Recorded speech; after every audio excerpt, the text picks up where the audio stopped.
नमस्कार साथियों, आज हम आपके लिए क्लास 9th के चैप्टर 9 समानांतर चतुर्भुज एवं त्रिभुज का क्षेत्रफल लेकर के आए हैं।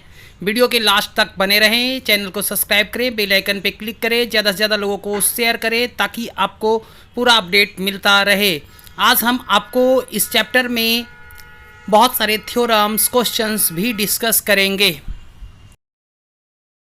प्रिया, तुम इन तीलियों के साथ क्या कर रही हो?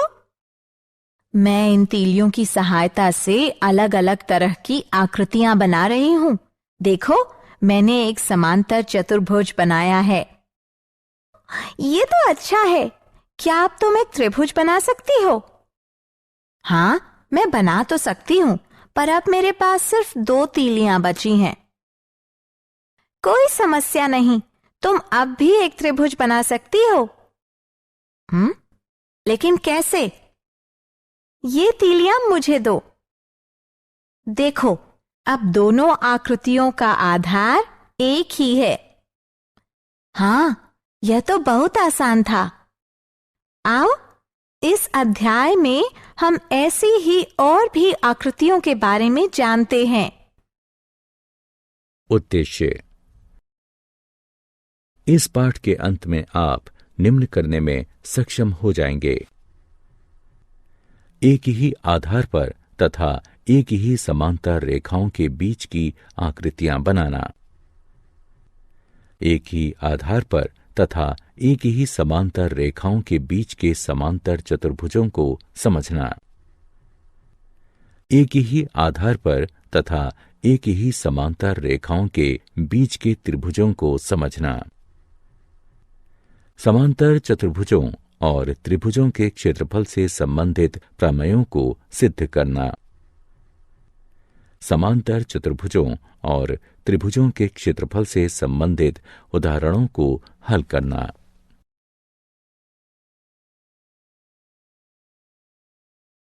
परिभाषाएं। किसी भी समतल क्षेत्र के विस्तार अथवा उसकी माप को उस क्षेत्र का क्षेत्रफल कहते हैं। और क्या आप जानते हैं कि समतल क्षेत्र क्या है? किसी समतल का वह भाग जो किसी बंद आकृति के अंदर हो, वह उसी आकृति का समतल क्षेत्र कहलाता है। 2 सर्वांग सम आकृतियों के क्षेत्रफल समान होते हैं, लेकिन समान क्षेत्रफल वाली आकृतियां सर्वांग सम हों, यह आवश्यक नहीं है। किसी आकृति के क्षेत्रफल को AR से भी दर्शाया जा सकता है। उदाहरण के लिए, त्रिभुज ABC का क्षेत्रफल के स्थान पर AR ABC भी लिखा जा सकता है।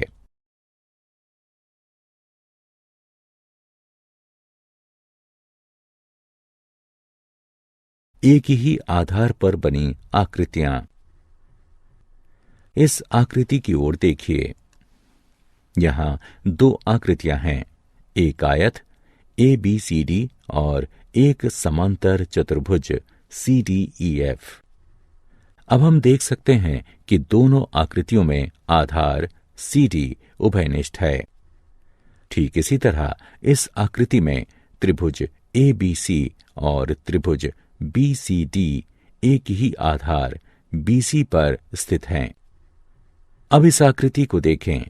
इसमें एक त्रिभुज ECD और एक समांतर चतुर्भुज ABCD दोनों एक आधार यानी CD पर स्थित हैं।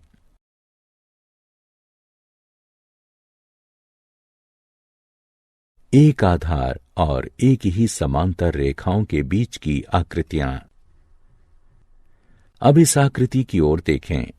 हम देख सकते हैं कि समांतर चतुर्भुज ABEC तथा समांतर चतुर्भुज ABFD में आधार AB उभयनिष्ठ है।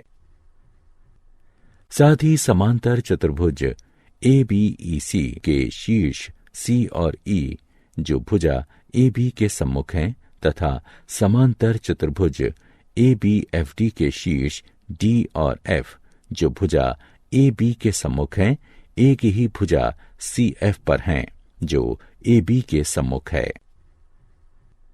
इसलिए हम कह सकते हैं कि दोनों समांतर चतुर्भुज एक ही आधार ए बी पर तथा एक ही समांतर रेखाओं ए बी तथा सी एफ के बीच स्थित हैं। ठीक इसी तरह इस चित्र में ए डी बी तथा ए सी बी दोनों त्रिभुज एक ही आधार ए बी पर तथा एक ही समांतर रेखाओं ए बी तथा डी सी के बीच स्थित हैं। इसलिए दो आकृतियां यदि एक ही आधार पर स्थित हैं और उभयनिष्ठ आधार के सम्मुख स्थित उनके शीर्ष एक ऐसी रेखा पर स्थित हैं जो आधार के समांतर हैं, तो वो आकृतियां एक ही आधार और एक ही समांतर रेखाओं के बीच की आकृतियां कहलाएंगी। एक ही आधार और एक ही समांतर रेखाओं के बीच स्थित समांतर चतुर्भुज। प्रमेय। एक ही आधार और एक ही समांतर रेखाओं के बीच स्थित समांतर चतुर्भुजों के क्षेत्रफल समान होते हैं। आइए इस प्रमेय को सिद्ध करें। दिया गया है दो समांतर चतुर्भुज ए बी ई सी और ए बी एफ टी जो एक ही आधार ए बी तथा एक समांतर रेखाओं ए बी और सी एफ के बीच स्थित हैं। हमें यह सिद्ध करना है कि ए बी ई सी का क्षेत्रफल बराबर है ए बी एफ डी के क्षेत्रफल के। त्रिभुज ए डी सी और त्रिभुज बी ई एफ में कोण ए सी डी बराबर है कोण बी ई एफ के, क्योंकि ये समांतर रेखाओं ए सी सर्वांगसम बी ई तथा त्रियक रेखा सी एफ के संगत कोण हैं। इसे समीकरण 1 से चिन्हित कीजिए। कोण ए डी सी बराबर है कोण बी एफ ई के, क्योंकि ये समांतर रेखाओं ए डी सर्वांगसम बी एफ तथा त्रियक रेखा सी एफ के संगत कोण हैं। इसे समीकरण 2 से चिन्हित कीजिए। इसलिए त्रिभुज के कोण योग गुण के अनुसार कोण सी ए डी बराबर है कोण ई बी एफ के। इसे समीकरण 3 से चिन्हित कीजिए। साथ ही ए सी बराबर है बी ई के। ये समांतर चतुर्भुज ए बी ई सी की सम्मुख भुजाएं हैं। इसे समीकरण 4 से चिन्हित कीजिए। इसलिए ए एस ए नियम द्वारा समीकरण 1, 3, 4 का प्रयोग करते हुए त्रिभुज ए डी सी और त्रिभुज बी ई एफ सर्वांगसम हैं, जो कि सर्वांगसम आकृतियों के क्षेत्रफल समान होते हैं। इसलिए ए डी सी का क्षेत्रफल बराबर है बी ई एफ के क्षेत्रफल के। इसे समीकरण 5 के रूप में चिन्हित कीजिए। अब ए बी ई सी का क्षेत्रफल बराबर है ए डी सी के क्षेत्रफल जमा ए बी ई डी के क्षेत्रफल के। हम जानते हैं कि ए डी सी बराबर है बी ई एफ के। इसलिए हम इसे इस तरह भी लिख सकते हैं कि समीकरण 5 का उपयोग करते हुए ए बी ई सी का क्षेत्रफल बराबर है बी ई एफ के क्षेत्रफल जमा ई डी ए बी के क्षेत्रफल के, जो ए बी एफ टी के क्षेत्रफल के बराबर है। इसलिए समांतर चतुर्भुज ए बी ई सी तथा ए बी एफ टी दोनों के क्षेत्रफल बराबर हैं।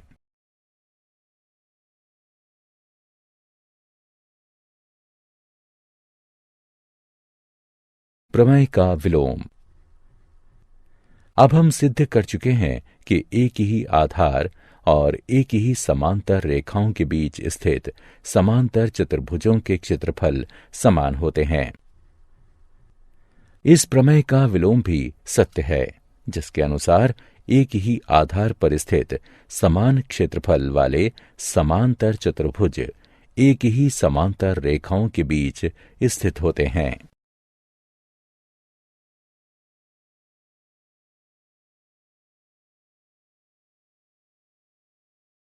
उदाहरण, यदि एक समांतर चतुर्भुज और एक त्रिभुज एक ही आधार और एक ही समांतर रेखाओं के बीच स्थित है, तो सिद्ध कीजिए कि समांतर चतुर्भुज उसी त्रिभुज जैसे दो त्रिभुजों से बना होता है। मान लेते हैं कि एक उभयनिष्ठ आधार BC पर और एक ही समांतर रेखाओं AE और BC के बीच समांतर चतुर्भुज ABCD और एक त्रिभुज EBC स्थित है। अब सिद्ध करते हैं कि समांतर चतुर्भुज ABCD त्रिभुज EBC जैसे दो त्रिभुजों से बना है। रचना, रेखा AC खींचिए। चूंकि विकर्ण AC समांतर चतुर्भुज को दो बराबर भागों में बांट रही है, इसलिए समांतर चतुर्भुज ABCD त्रिभुज ABC से दुगना है। किंतु त्रिभुज ABC और EBC एक ही आधार BC और एक ही समांतर रेखाओं AE और BC के बीच स्थित हैं, इसलिए वह दोनों समान हैं। इसलिए समांतर चतुर्भुज ABCD त्रिभुज EBC जैसे दो त्रिभुजों से बना है। इति सिद्धम। एक समलंब ABCD है, जिसमें AB सर्वांग सम है DC के। विकर्ण AC और BD एक दूसरे को O पर काटते हैं। सिद्ध कीजिए कि त्रिभुज AOD का क्षेत्रफल त्रिभुज BOC के क्षेत्रफल के बराबर है। हल, यह देखा जा सकता है कि त्रिभुज DAC और त्रिभुज DBC एक ही आधार DC पर और एक ही समांतर रेखाओं AB और CD के बीच स्थित हैं। इसलिए त्रिभुज DAC का क्षेत्रफल बराबर है त्रिभुज DBC के क्षेत्रफल के। अर्थात त्रिभुज DAC का क्षेत्रफल घटा त्रिभुज DOC का क्षेत्रफल बराबर त्रिभुज DBC का क्षेत्रफल घटा त्रिभुज DOC का क्षेत्रफल। और इस प्रकार त्रिभुज AOD का क्षेत्रफल त्रिभुज BOC के क्षेत्रफल के बराबर है।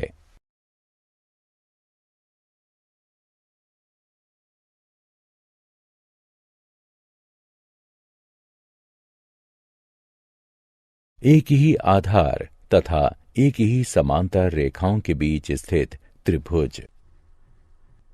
प्रमेय, एक ही आधार या बराबर आधारों और एक ही समांतर रेखाओं के बीच स्थित त्रिभुजों के क्षेत्रफल समान होते हैं। दिया गया है एक ही आधार BC और एक ही समांतर रेखाओं BC तथा AD के बीच स्थित दो त्रिभुज ABC और DBC हैं। सिद्ध करना है त्रिभुज ABC का क्षेत्रफल बराबर है त्रिभुज DBC के क्षेत्रफल के। रचना, B से होते हुए CA के समांतर E पर बनी DA को काटती हुई BE खींचिए और C से होते हुए BD के समांतर F पर बनी AD को काटती हुई CF रेखा खींचिए। उत्पत्ति, निर्माण के अनुसार हमारे पास दो समांतर रेखाएं BE और CA हैं और BC EA के समांतर है, ये हमें दिया गया है। इसलिए चतुर्भुज BCAE एक समांतर चतुर्भुज है। ठीक इसी तरह BCFD भी एक समांतर चतुर्भुज है। अब समांतर चतुर्भुज BCAE तथा समांतर चतुर्भुज BCFD एक ही आधार BC तथा एक ही समांतर रेखाओं BC तथा AD के बीच स्थित हैं। इसलिए समांतर चतुर्भुज BCAE का क्षेत्रफल बराबर है समांतर चतुर्भुज BCFD के क्षेत्रफल के। इसे समीकरण 1 से चिन्हित कीजिए। हम जानते हैं कि समांतर चतुर्भुजों के विकर्ण उसे बराबर क्षेत्र वाले दो त्रिभुजों में बांट देते हैं। इसलिए त्रिभुज DBC का क्षेत्रफल बराबर होगा समांतर चतुर्भुज BCFD के क्षेत्रफल के आधे के। इसे समीकरण 2 से चिन्हित कीजिए। और त्रिभुज ABC का क्षेत्रफल बराबर है समांतर चतुर्भुज BCAE के क्षेत्रफल के आधे के। इसे समीकरण 3 से चिन्हित कीजिए। अब समीकरण 1 से समांतर चतुर्भुज BCAE का क्षेत्रफल बराबर है समांतर चतुर्भुज BCFD के क्षेत्रफल के। इसलिए समांतर चतुर्भुज BCFD का आधा क्षेत्रफल बराबर है समांतर चतुर्भुज BCAE के आधे क्षेत्रफल के। इसलिए सिद्ध होता है कि त्रिभुज ABC का क्षेत्रफल बराबर है त्रिभुज DBC के क्षेत्रफल के। इस प्रमेय का विलोम कथन भी सत्य है, जिसके अनुसार समान क्षेत्रफल वाले दो त्रिभुज जिनके आधार एक ही हैं या बराबर हैं, एक ही समांतर रेखाओं के बीच स्थित होते हैं।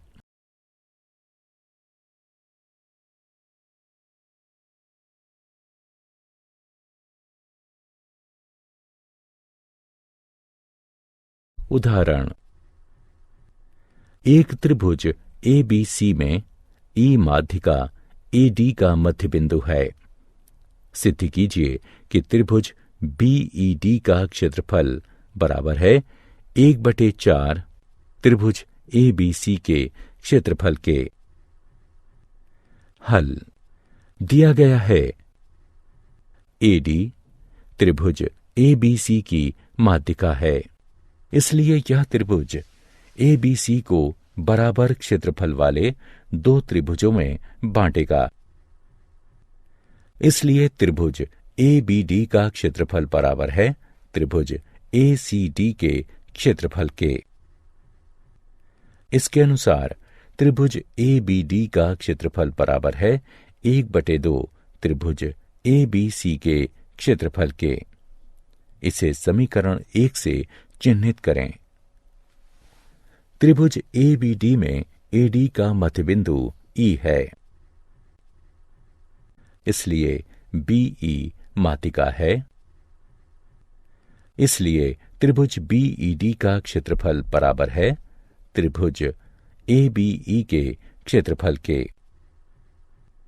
अर्थात त्रिभुज BED का क्षेत्रफल बराबर है 1/2 त्रिभुज ABD के क्षेत्रफल के। अर्थात समीकरण 1 के अनुसार त्रिभुज BED का क्षेत्रफल बराबर है 1/2 गुणा 1/2 त्रिभुज ABC के क्षेत्रफल के, जिससे यह सिद्ध होता है कि त्रिभुज BED का क्षेत्रफल बराबर है 1/4 त्रिभुज ABC के क्षेत्रफल के।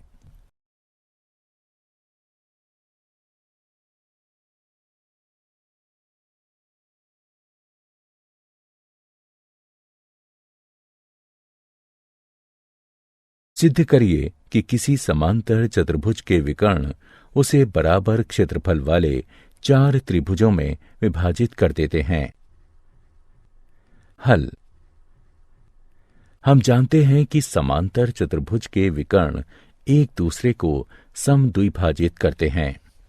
इसलिए O, AC और BD का मध्य बिंदु है।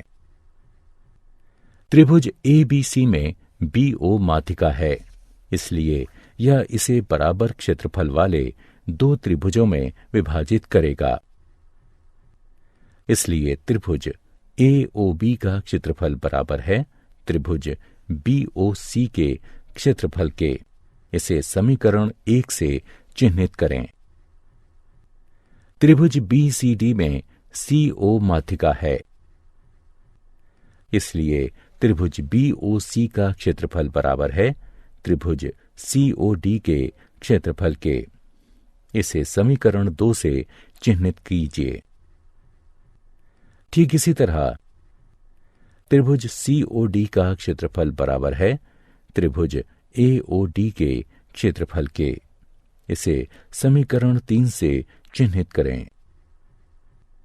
समीकरण 1, 2 और 3 से हमें यह पता चलता है कि त्रिभुज AOB का क्षेत्रफल बराबर है त्रिभुज BOC के क्षेत्रफल के, जो कि बराबर है त्रिभुज COD के क्षेत्रफल के, जो कि बराबर है त्रिभुज AOD के क्षेत्रफल के। इसलिए यह सिद्ध हुआ कि किसी समांतर चतुर्भुज के विकर्ण उसे बराबर क्षेत्रफल वाले 4 त्रिभुजों में विभाजित कर देते हैं।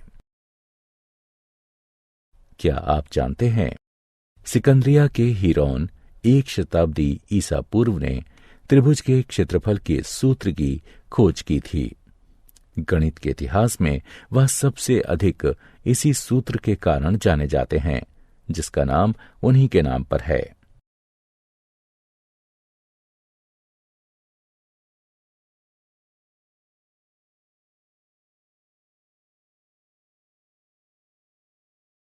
सारांश। आइए हमने जो कुछ सीखा है उसे संक्षेप में दोहराएं।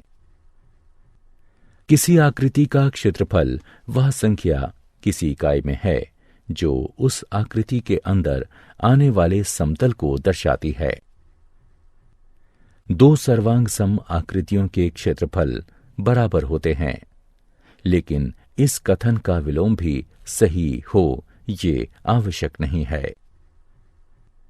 दो आकृतियां यदि एक ही आधार पर स्थित हैं और उभयनिष्ठ आधार के सम्मुख स्थित उनके शीर्ष एक ऐसी रेखा पर स्थित है जो आधार के समांतर हैं, तो वो आकृतियां एक ही आधार और एक ही समांतर रेखाओं के बीच की आकृतियां कहलाएंगी।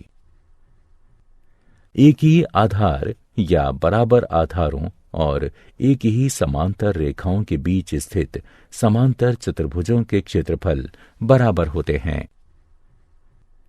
एक ही आधार या बराबर आधारों पर स्थित समान क्षेत्रफल वाले समांतर चतुर्भुज एक ही समांतर रेखाओं के बीच स्थित होते हैं।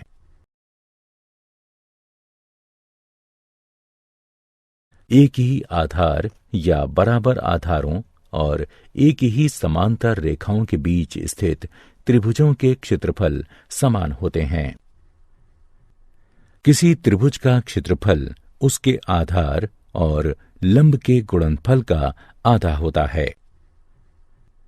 एक ही आधार या बराबर आधारों पर स्थित समान क्षेत्रफल वाले त्रिभुज एक ही समांतर रेखाओं के बीच स्थित होते हैं। एक त्रिभुज की माध्यिका उसे बराबर क्षेत्रफल वाले दो त्रिभुजों में बांटती है। एक ही आधार या बराबर आधारों पर स्थित समान क्षेत्रफल वाले समांतर चतुर्भुज एक ही समांतर रेखाओं के बीच स्थित होते हैं। एक त्रिभुज की मध्य उसे दो बराबर क्षेत्रफल वाले त्रिभुज में बांटती है।